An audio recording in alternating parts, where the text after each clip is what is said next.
Salut, salut, on se retrouve aujourd'hui pour une nouvelle vidéo sur une trottinette assez imposante et faite pour la ville. C'est la Mankill Pioneer Private. Alors pourquoi Private? Eh ben on voit ça tout de suite, c'est juste après le générique. Les trottinettes électriques, impossible de leur échapper, elles sont partout.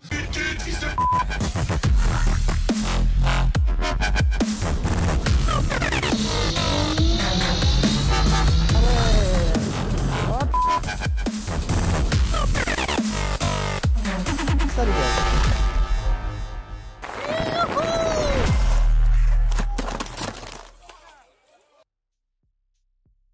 Allez, on change pas les bonnes habitudes, on va commencer par le forçage. Donc déjà, merci beaucoup à tous les abonnés et puis merci d'avance à tous ceux qui vont s'abonner.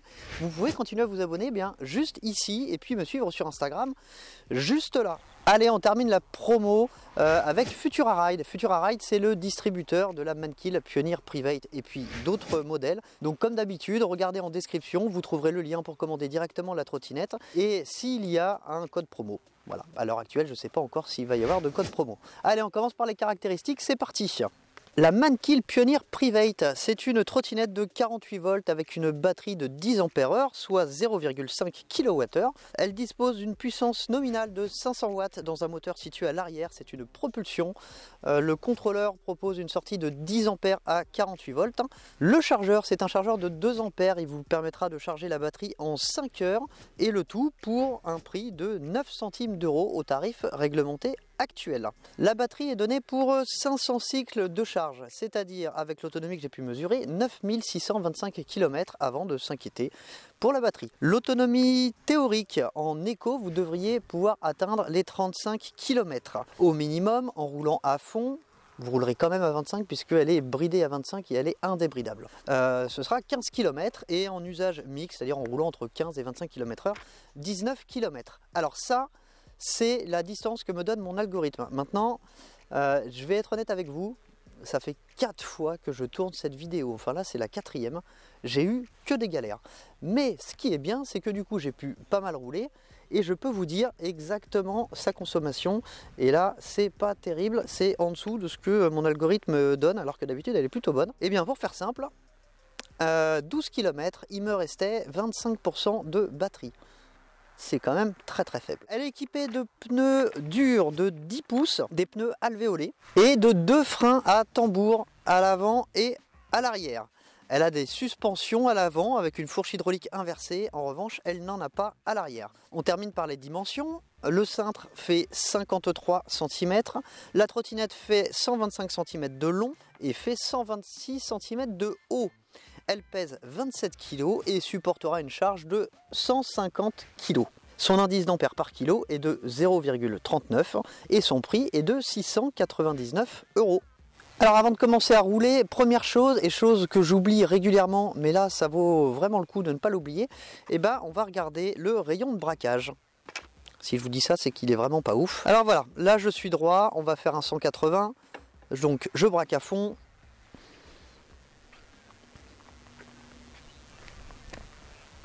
Voilà, là j'ai fait un 180, et bien il y a à peu près 2 mètres de distance, ce qui est vraiment beaucoup. Ça c'est pas bien fou. Alors, avant de commencer à rouler, vous voyez c'est une trottinette qui en impose. Elle est très très imposante. Pourquoi? Tout simplement parce que c'est une trottinette qui est conçue à la base pour le free floating. D'où le nom Mankill Pioneer Private. C'est en opposition au modèle Shared, la Mankill Pioneer Shared, qui est la même mais en version free floating. Alors qu'est-ce qui diffère sur la version free floating? Il n'y a pas de lock, elle n'est pas pliable et la batterie est un tout petit peu plus importante puisqu'elle fait 12 ampères-heure contre 10 ampères-heure là-dessus. Alors ça a des avantages et des inconvénients. Les avantages d'une trottinette de free floating, c'est que c'est conçu pour être robuste, increvable.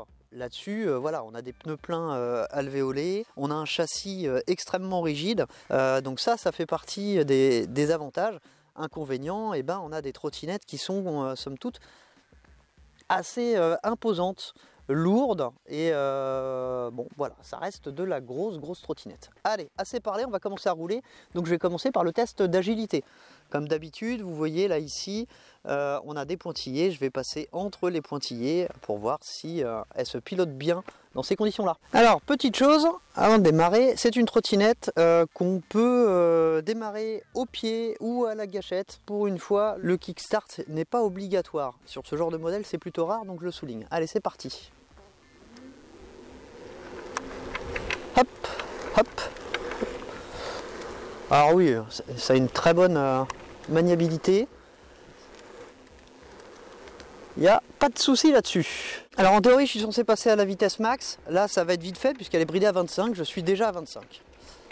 Bon, on profite pour voir s'il y a toujours possibilité de prendre de l'angle. Ouais.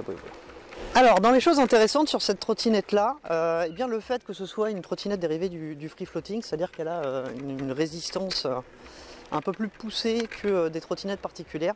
C'est-à-dire que déjà le châssis, c'est un châssis certifié IP55. Donc on est déjà un petit peu au-dessus de ce qu'on a habituellement sur les trottinettes qui généralement se contentent de l'IP54. Et surtout, on a une batterie amovible qui, elle, est dans un caisson IP67. Alors IP67, là, on parle d'une vraie étanchéité, c'est-à-dire étanche à l'immersion pendant 30 minutes à 1,50 m, ce qui est pas mal du tout.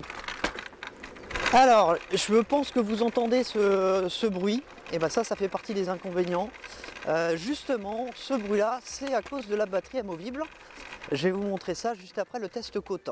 Alors, tant qu'on est dans la pente, j'en profite pour vous dire qu'elle est bridée à 25, même en pente. Il n'y a pas de roue libre. Dès que vous passez les 25, le frein électronique se met en fonction et vous empêche de dépasser les 25. Voilà, même en pente.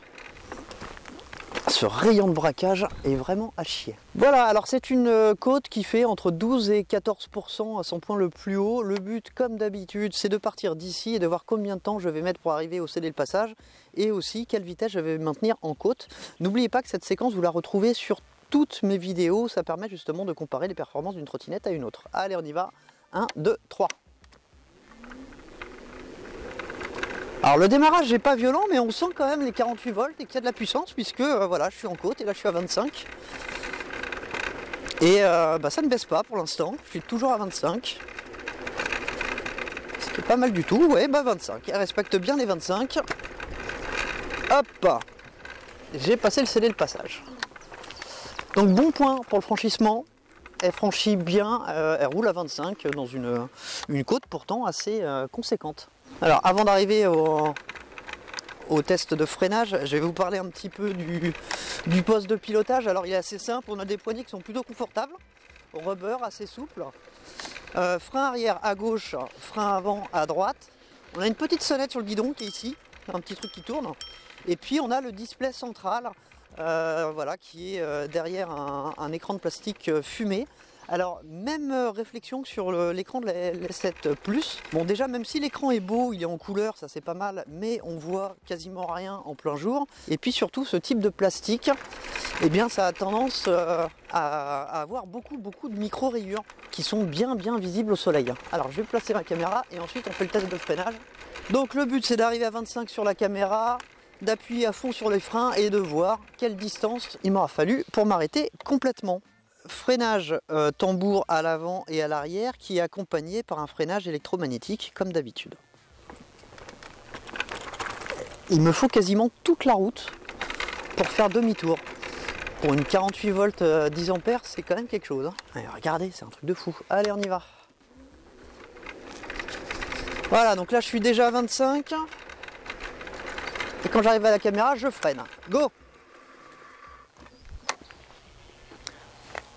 Allez, on va dire 3 mètres, je pense. À peu près 3 mètres. Lancé à 25, c'est pas terrible. Hein. On va pas se mentir, c'est pas terrible. Alors, maintenant qu'on a fait le tour du cintre, je peux vous parler de la colonne. Alors, sur la colonne en elle-même, il n'y a pas de jeu. Par contre, il y a un truc qui est pas terrible, ça fait déjà 2 fois que je le resserre, c'est que le guidon ne s'aligne, n'est pas spécialement aligné avec la roue avant. Alors, vous allez me dire, oui, ça se resserre, ça, normalement. Le problème, c'est qu'au niveau du couple de serrage, je suis déjà à fond. Et ça bouge quoi, ça bouge. Et ça inspire pas confiance. Et pourtant j'ai vraiment serré très fort. Bon, ça c'est un truc qui est pas terrible. Et puis alors, je vous le montre maintenant aussi. Allez, on se met tout sur les freins. Voilà, il y a quand même beaucoup de jeu sur cette fourche. Mais vraiment beaucoup. Alors, ça se sent pas à la conduite, mais quand on voit ça, ça inspire vraiment pas confiance.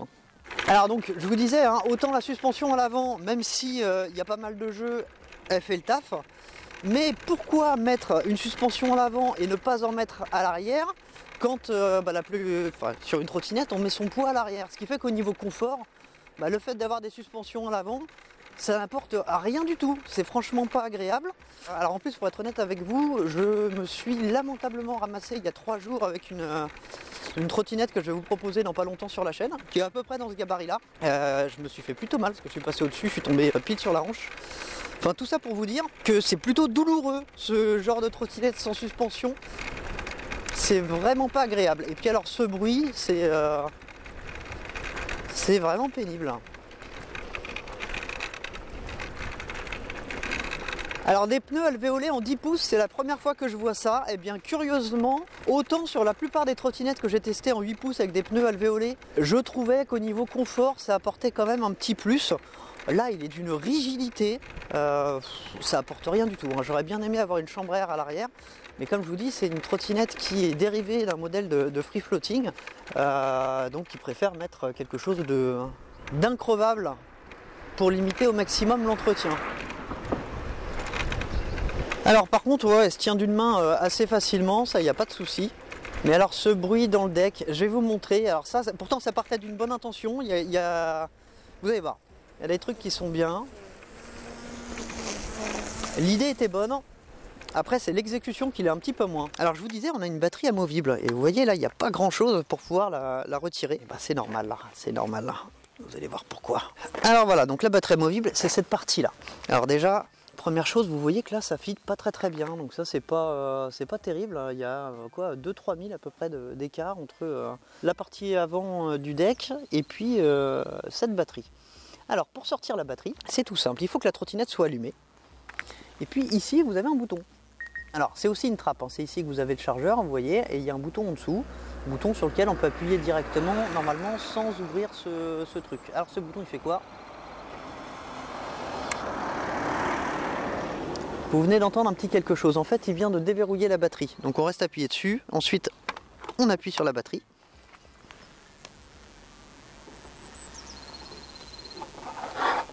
Et elle vient toute seule. Alors donc voilà le caisson étanche, hein, donc IP67, et donc ici on a un second port de charge, puisque le premier reste sur la trottinette, et là on a la possibilité donc de retirer complètement la batterie en dévissant ici cette fiche IP. Pour remettre la batterie, eh bien on met le câble bien devant, on la met bien droite, c'est pas évident.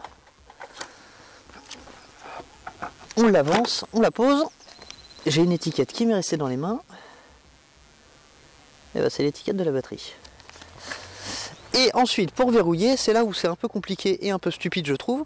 On doit mettre le pied dessus et rester appuyé sur le bouton.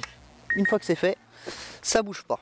Alors vous voyez, quand je vous disais, c'est une bonne idée, hein, c'est plutôt sympa. Le problème, c'est que le bruit qu'on entend quand on roule, c'est tout le mécanisme pour pouvoir sortir cette batterie. Alors est-ce qu'il n'aurait pas mieux valu faire un truc plus simple à clé, par exemple, pour éviter d'avoir ce genre de bruit? Parce que là aussi, deuxième problème, c'est que si jamais la batterie est complètement vide, vous la retirez comment? Vous pouvez pas, vous êtes obligé de la charger dans ces cas-là dans la trottinette, puisque le système pour extraire la batterie a besoin d'énergie. Perso, je trouve ça un petit peu con. Allez, on reprend le test. Ouais, ce bruit, c'est vraiment une horreur. Alors vous voyez déjà là sur ce genre de chemin, c'est vraiment pas agréable. Et puis alors un truc que j'ai oublié de vous dire depuis tout à l'heure, mais vous en êtes peut-être rendu compte, il y a beaucoup de latence sur l'accélérateur. Alors latence uniquement à l'accélération, pas à la décélération, c'est déjà ça. C'est-à-dire que quand vous relâchez l'accélérateur, ça s'arrête véritablement tout de suite. Alors je vais placer la caméra et on va faire le test de vitesse lente. Alors pourquoi ce test? Tout simplement parce que dans les zones exclusivement piétonnes et où la trottinette est autorisée, puisque c'est pas le cas forcément partout, et dans ces cas-là vous devez rouler à la vitesse du pas, entre 4 et 5 km/h. Et il y a des trottinettes sur lesquelles c'est facile et d'autres nettement moins. Alors on va voir dans quelle catégorie elle fait partie. Eh bien, elle fait partie des trottinettes avec lesquelles on peut rouler très lentement. Puisqu'on est sur du sinusoïdal, c'est assez progressif. Donc là, effectivement, je peux même descendre à 2 km/h sans le moindre problème. Allez, on va voir ce que ça donne sur des petits virages serrés et ensuite sur un chemin de terre et puis on passera au débrief.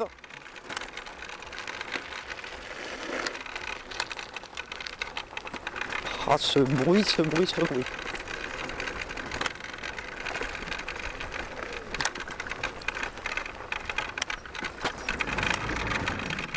Allez, c'est parti.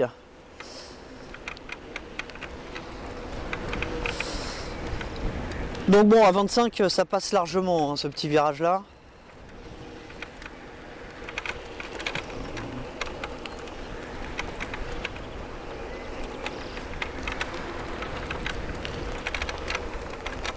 Voilà, ça passe largement. Bon, et là on va passer au chemin plein de cailloux, de racines, etc. Et là, on va pas kiffer au niveau du confort, effectivement. Après, elle est vraiment pas faite pour ça. Par contre, je suis peut-être un peu taré d'y aller comme ça, avec un guidon qui reste pas aligné avec la roue.